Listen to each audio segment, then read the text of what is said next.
Hello travelers, Boardman21 here, and today we're going to discuss the rework that's coming to the skill Lunge for the Sentinel. As many of you know, any build for the Sentinel that uses Lunge, which is most of them, basically only uses it for the initiative buff to get that 40% increased damage and that 240% increased critical strike chance, which is huge for it. You also get some increased armor, the 100% increased armor, as well as getting the invulnerability while shifting. Overall, it makes it a very mandatory skill, or almost mandatory skill, for most builds, and not using it not only makes you lack a movement skill that's very useful and has a low cooldown, but you miss out on those temporary, very powerful buffs. But the rework coming looks to change that to where there'll be more variety inside of the skill tree, so that we'll be able to use it in more way than just one. So let's go ahead and dig into it, and as always, this forum post will be in the description below so that you can check it out, but here's my thoughts on it. So, the post, the Lunge overhaul.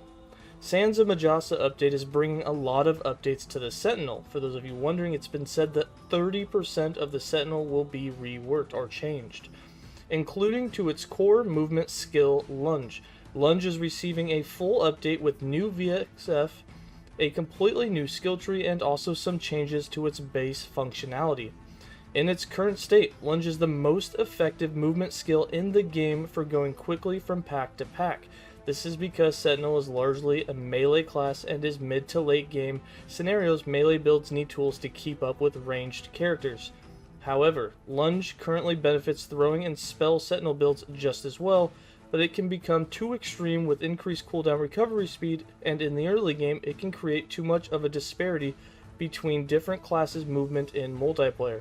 To address this, we've increased the base cooldown, provided a cooldown recovery speed within the movement skills node in the Sentinel passive tree, and changed the cooldown recovery nodes on the Lunge tree to be melee specific. Alright, this means a couple of things. So first off, Lunge is going to synergize with your passive tree, not nodes inside the tree, but inside your passive tree, you'll be able to take nodes to reduce down that movement cooldown speed. So you'll be able to reduce the cooldown of Lunge in your passive tree. Then, if you're a melee build, you can also reduce the cooldown of Lunge by using a melee attack. And as you see with this node example we have here called Warrior's Renewal, you reduce Lunge's remaining cooldown by percentage when you use a different melee attack and hit at least one enemy. This effect can only occur a limited number of times per use of Lunge.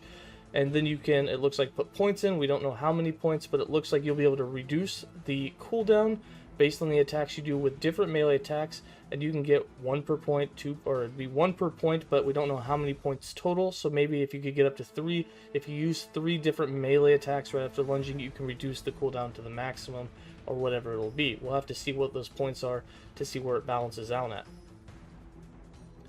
This specialization tree is also getting a complete rework.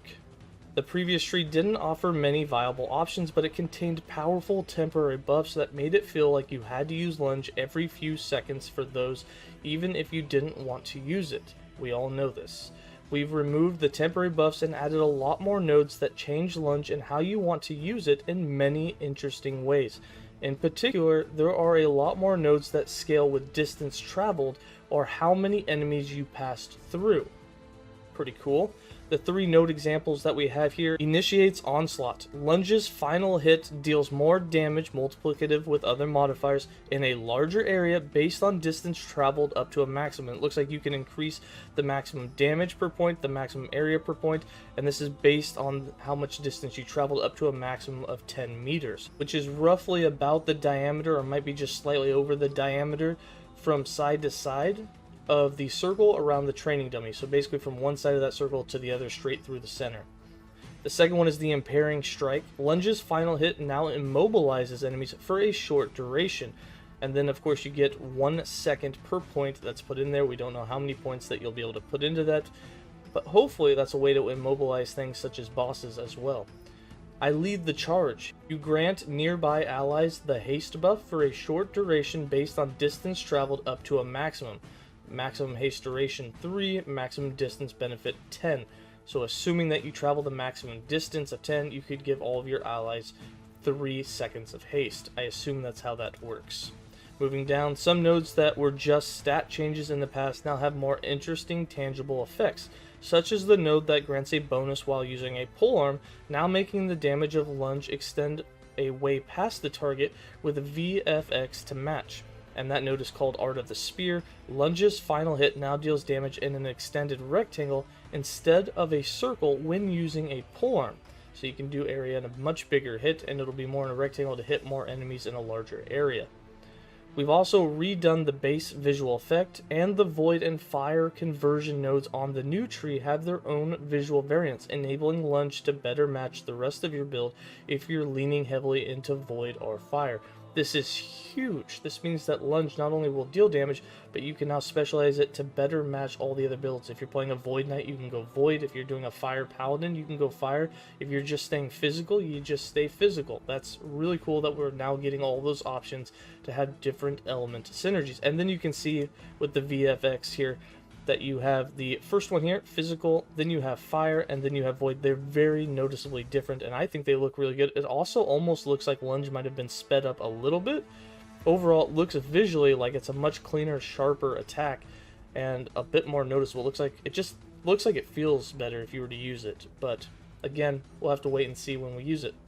Alright, that's going to be it for this update on the new rework of Lunge. What do you guys think about it? Let me know in the comments below, and as always, stay safe, travelers.